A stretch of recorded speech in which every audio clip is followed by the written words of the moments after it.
Jay here, Stretford, Paddock. This is it. This is the big one. Manchester United versus Chelsea in the Premier League. Ruud van Nistelrooy in the dugout again. Joining me, as always, is Mr. Joe Smith. Joe. Yes. We know what's going on with the managerial situation. Big time. Amorim is coming in for Ipswich away, which means we've got 3 more games of Ruud van Nistelrooy ball, as you like to call it. Yes. We saw against Leicester, loads of goals. We love all that, don't we? Yeah.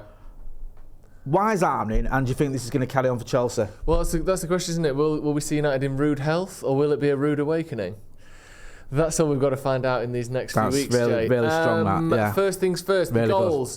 Good. I can't explain it, really. Mad things happen in football, don't they? Yeah. And everyone knew, watching that Leicester game, we're going to be more clinical here. The players are going to all of a sudden go from not being able to score no matter what to everything they touch goes in. Yeah. And that couldn't have been more typified than by Casemiro's 25-yard screamer that is not just top corner but crossbarring in. Yeah. The most unsavable shot I've seen all season. And it's from 25 yards out when we couldn't score from 2.5 yards out before that. I don't know how to explain it. I don't think anyone does. It's just a phenomenon in not just football but life generally.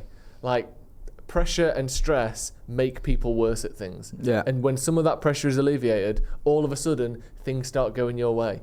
You knew from the last game under Ten Hag, the VAR decisions, the chances that we missed in the final third in that first half, you knew this is only happening because Ten Hag is under such immense pressure and therefore the players are under such immense pressure. And then as soon as he's gone, as soon as we get a new man in the dugout, even though he was coaching him for all of this season as well, we see a different team. And even Garnacho's finish, it was a nice finish, but it was more difficult than the one that he hit the crossbar with against West Ham. It's flying across the box, hitting it first time into the roof of the net. That's a brilliant goal. And yet the same player couldn't do the same thing 6 days ago. It's just madness. But we have to capitalise on it. We can't sit here and lament the fact that they couldn't do it under Ten Hag because it's not unique to Ten Hag. I've seen this under many different managers at many different clubs. When things aren't going well, everything goes wrong. And Ten Hag was just in the middle of that hurricane. And sometimes you just can't get out. It's a horrible fact of football. Sometimes it just goes downhill and you can't stop it. And unfortunately, that's where we found ourselves. It's mad, isn't it, how we don't like talking about lucky in football. But I mentioned this the other day, and even Ruud admitted it after the game. He said, listen, United deserved to win. I'm not saying it was lucky we won, but the one where it hit the post and hit the post again, and Casemiro, it could have gone anywhere, and Casemiro obviously finished it. There was one where, I think it was for Bruno's second goal, where Rashford plays a ball in, was more or less just levered it at him, and it bounces and just falls perfectly for him, and he runs through. I mean, he still had to finish and carry the ball, but those little things sometimes when it's going right for you, it's going right for you, isn't it? Yeah. And when it's not, everything's against you. So it was a great night, and it's good to see the goals going in. But like you said, it is a bit sort of bizarre how these things happen when the pressure's off. Yeah. Maybe it's not bizarre, maybe it's sort of connected, as you said. In terms of the players and putting themselves sort of into Amorim's thinking when he arrives and sort of either cementing the place in the team or trying to force the way into the team, how much do you think this matters? Because this is the big game. I know I say this is the big one for every game, but this is the game that's sort of the biggest test, shall we say, ahead of the managerial change. I know we've got Leicester again in the league. Yep. We've also got PAOK in the Europa, but this is a bit of a top six-pointer, in it, because you'd expect Chelsea to be there or thereabouts towards the top end of the table come end of the season. That's where United want to be, sort of fighting for those Champions League spots. So do you think this is a good opportunity for some players to maybe give the manager something to think about? Because Amorim's going to be watching it. He's going to watch it eventually. Massively. And also, this is the sort of game where you might look back at it at the end of the season and go, that win there actually is the difference between us getting European football and not. Yeah. I know United are struggling at the moment, but you'd hope that we get some kind of improvement under Amorim. And we're not that far off European places. No. You look at the teams challenging for Europe, and I know Forest are up there now, but I don't expect them to be in the European spots by the end of the season. They might prove me wrong, but I don't think they will. Another team like Brighton as well can be kind of nudged and pushed out of that spot as well if United get their act together. We're only 1 point behind Newcastle, who you'd think would be up in those spots by the end of the season as well. And I think we're only 7 points behind Arsenal, which I know is a lot of points, but there's 30 games or so to go. There's plenty of time to turn this around. And if United, if we start badly under Amorim, it'll be over anyway, so it doesn't matter. But if we are to get near it, games like Chelsea at home are the kind of ones where you go, that made a big difference. That a win, or certainly not losing this game, is massive, because Chelsea, I don't think they'll get top 4, although there is that one spot kind of open, I think, behind Liverpool, Arsenal and City, so they might be challenging for top 4. But I think they're going to be one of the contenders for that Europa League spot, or maybe a little bit more. And I think a win in this one is massive, and it will, like you said, go a long way to looking at who Amorim can trust and who he can rely upon in big games. Because these games matter a little bit more than Leicester next week. Obviously, you want to win that as well. But beating Chelsea and drawing to Leicester, I'd much rather do that than draw to Chelsea and beat Leicester. Yeah. Getting a win over a big rival, that's big. And if we can do it, I think Amorim will be looking at that going, right, I know I can trust these in big games. No, I completely agree. With all that being said then, give us your predicted 11. This is the team that you think Ruud van Nistelrooy is going to pick for the visit of Chelsea. Yeah, I don't think there's too much reason to make wholesale changes from the Leicester game. People say, no, it's only Leicester, but they're a Premier League side and we don't beat Premier League sides. Like, I know they're not great, but we completely battered them. Was there a few changes as well for the Leicester team? There was, yeah, of course. I get your point. This is a Premier League team. I think the league game is going to be a much bigger test because they'll be full strength then, I think, other than obviously they're missing from injuries. But it was a decent level. It's not Barnsley, is it? No, exactly. They're a decent side. And I think, you can see the team there.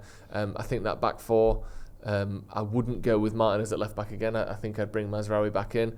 I don't know if his time was being managed or whether Van Nistelrooy doesn't fancy him, but he brought him on anyway, so it's not like there's an issue there. I think Casemiro and Ugarte both look really good. I think Ugarte's legs next to Casemiro, and also Ugarte has impressed me in that game in particular. He seems to have sped his game up already. Yeah. Like, he was getting the ball and playing it quickly. I think in the first few games he always looked like every pass he was half being tackled by someone. Do you know when someone comes to the Premier League from a different league and they look like they're just a bit slow? Yeah. He seems to have picked the pace up. Maybe not quite there yet, but certainly a notch already, so I'd keep him in. The only difference is I'd bring Højlund in. I think he's just more of a goal threat than Xerxes. And I thought Xerxes, some of his link-up, he's got that same thing. Every time he's passing it, it's like he's being tackled at the same time. Because he's just taking half a second too long. I think against Chelsea, who are flying, I think he'll get caught out if they play him up front. There's a lot of criticism and doubters around Joshua Xerxes at the minute. Yeah. I'm seeing a lot of it. I'm seeing it in the ground, I'm seeing it online, I'm seeing it in the comments, seeing it in the chat. By all means, get involved and let us know your thing. Yeah. I said this the other day on the live on the news. It's too early to start judging players for me for Manchester United for a striker. You can have an opinion, obviously. I'm not saying you can't. We should all have one, but I don't think you can say whether he's good enough or he's not good enough or he's going to be good enough or not good enough for Manchester United when he's been here for, 2.5 months? Yeah, he just needs to pick his pace up a bit. And he had no pre-season, really, I think. No, he didn't. And he just play the ball quicker. Get it, give it, get it, give it. And he'll learn that. If he's an intelligent bloke, and I've got no reason to think he isn't, he'll play a little bit quicker. He'll get used to the speed. I know it almost sounds irrelevant, but I don't think it helps as well just the way he looks and plays. Yeah. He looks a little bit like laboured. He looks a little bit almost like nonchalant at times, and I don't think that's his fault. That's his style, and I think that that's just the way he is. And we knew that when we bought him, but I think people look at that and think it's almost a laziness, and I don't think it is. And he's also got this thing where his kit's always like a size too big for him. Yeah. So he's got a touch of the, oh, your auntie's bought you a kit for Christmas. Yeah. Oh, it's too big. Yeah. Well, you're wearing it because she bought it, yeah. And he's got this big nightie on, going a bit slow and kind of lumping about a bit. Eye test wise, at times he kind of wince at times. Yeah. But I think all he has to do, get the ball and move it faster. Yeah. If you can do that, he does a lot of good things. But like I said, watching him yesterday, every time he's trying to play the ball, someone's tackling him at the same time. Because he's just a bit slow, but he'll learn that. At one of your favourite games, Palace away. Yeah, he was playing the ball quickly. He was linking up well with the attackers. Sorry. Yeah. So yeah, it's too early for me to pass judgment.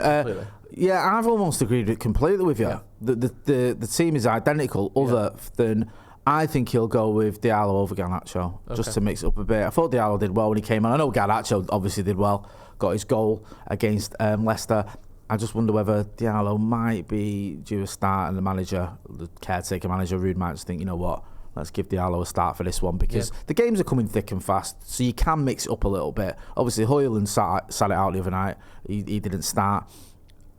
I think you're right, he's probably going to come in for Xerxes, and I wouldn't be surprised if Diallo did too. Get involved in the chat in the comments. Don't forget as well, we won your score prediction, so get your phone out, film yourself in landscape, 30 seconds, give us your score prediction, send it to paddockmatchday@gmail.com, and what we'll do is we'll use that as part of our pre-match build-up on the watch-along.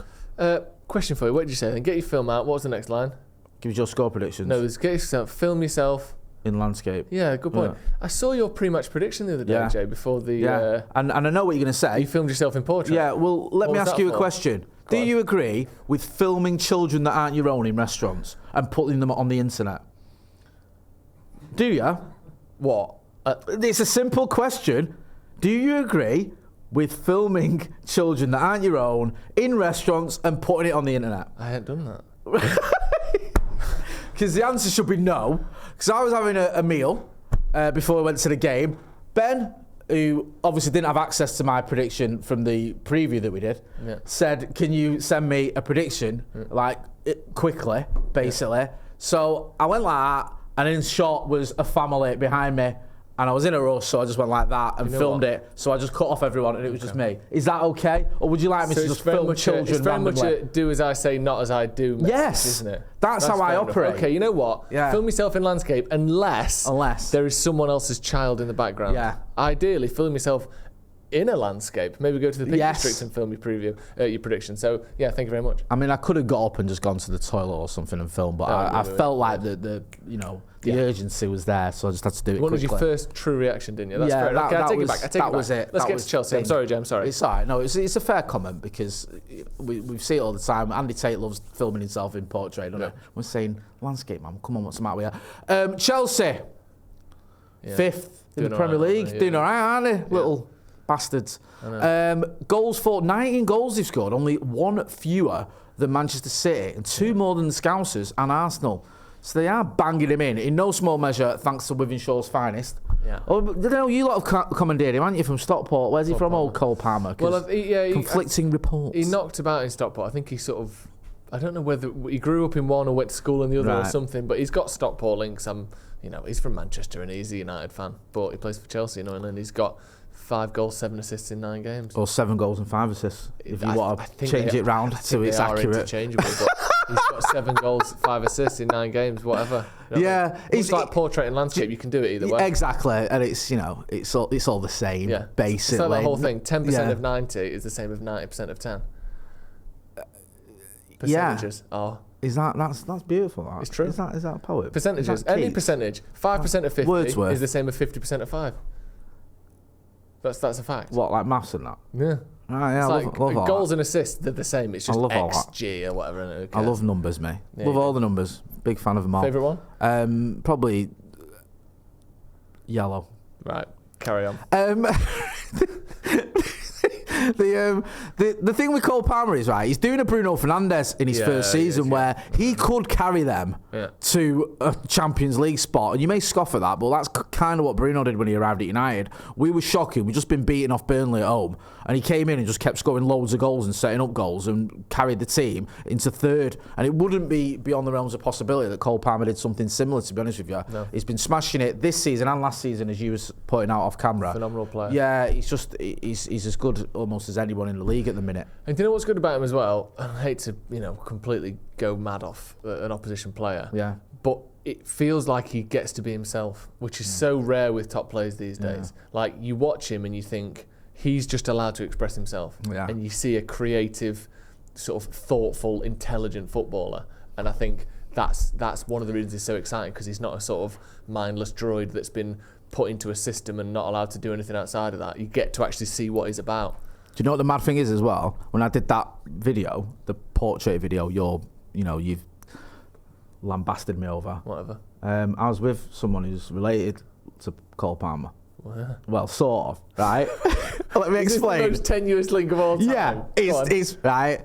So his wife, my mate Jay, shout out to Jay. Yep. His wife, I think her granddad is Cole Palmer's granddad's cousin or something like that. So it's like there's like barely anything, if anything at all. But it is like there's a loose thing. If that's me, I'm saying he's my cousin. Yeah, that's I've got cousins that I'm not related to at all. No, But they are basically cousins. Yeah.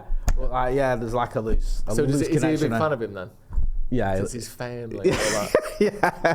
I think all United fans are. Because he's a Red. I know. And because he's so good. And because he left City. Yeah. We all love him. And we all want him at United. It's like to stop him scoring a hat-trick against us like last season. Yeah, that'd be great, wouldn't it? He scored at Old Trafford as well, didn't he? He's got a good record against United. He needs to pack all that in. Right, with all that being said then, give me your score prediction in portrait or landscape. I'll give it you in landscape. Thank you. So as not to ruin the video. I don't know. I've got a suspicion we're going to win, personally. Okay. I think we might get 2 goals and win 2-1. Oh. That's my prediction. I think we'll look sharp. I think we'll look more dangerous on the counter-attack. And look sharp. I think we'll continue to be more clinical as well. So I'm going to say 2-1 to Manchester United. What do you think? I want to say that. I want to say we'll win. And I know I said this the other night and I was wrong. But I just think this might end up in a draw. I don't know why. I've just got to... Even against Leicester in the Carabao, even though we scored 5 goals, it's fantastic. We still look a little bit ropey at times defensively. Yeah. We're still that little bit of... So... Oh, yeah, a little bit of that, yeah. Yeah, there isn't that. Nothing like it. Yeah, so I'm going to go for an Archbishop Desmond 2-2. I think it'll be 2-2. I hope I'm wrong. I hope United win. And like you were saying earlier, you make a great point. It is a bit of a 6-pointer. You want to beat Chelsea because they're going to be one of the teams fighting for those top 4 spaces that we should be going for. But yeah, I have this sneaky feeling it's going to be a bit of a draw. I don't know, but get involved in the chat in the comments. Give us your score predictions. Don't forget to send them as well. If you're going to film yourself in landscape, to paddockmatchday@gmail.com. Go and check out Joe Smith on a Sloppy Joe's podcast. Don't forget as well to subscribe. He'll be here for the watch along with a plethora of fantastic guests. Yes. And I'll probably come and join you after the game as well. We can do a little bit of a chat as well, do your analysis. So make sure you check all that out. That's been Joe. I've been Jay. This has been a preview of Manchester United versus Chelsea in the Premier League. Thanks for watching.